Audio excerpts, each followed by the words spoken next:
Hello, my name's Joy.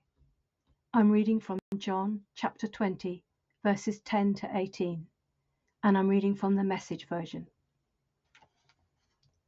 The disciples then went back home, but Mary stood outside the tomb weeping. As she wept, she knelt to look into the tomb and saw two angels sitting there, dressed in white, one at the head, the other at the foot of where Jesus' body had been laid. They said to her, "Woman, why do you weep?" "They took my master," she said, "and I don't know where they put him." After she said this, she turned away and saw Jesus standing there, but she didn't recognize him.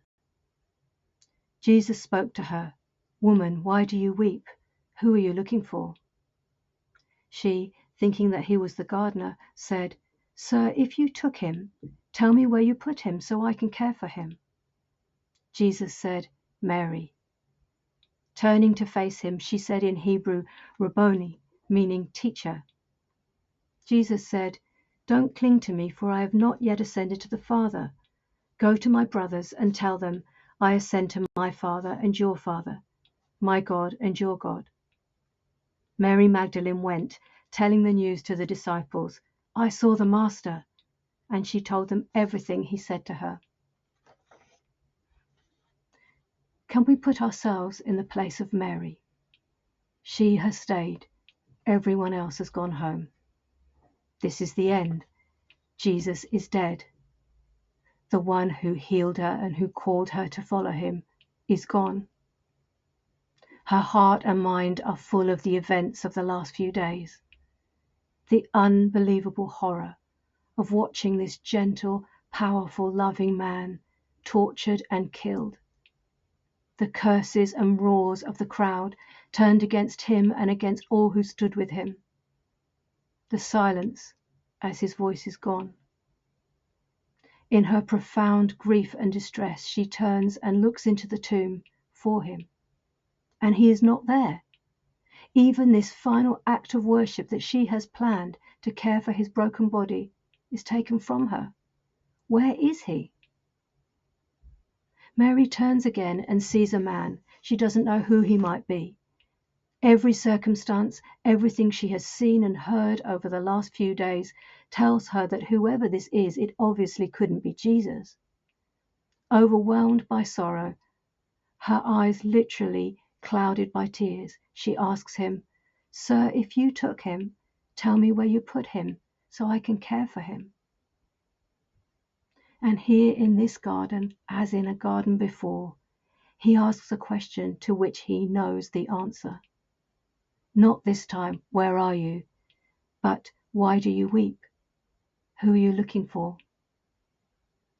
I think sometimes God asks a question in order to give us the opportunity to tell him what is on our heart, that he wants to hear what we will say.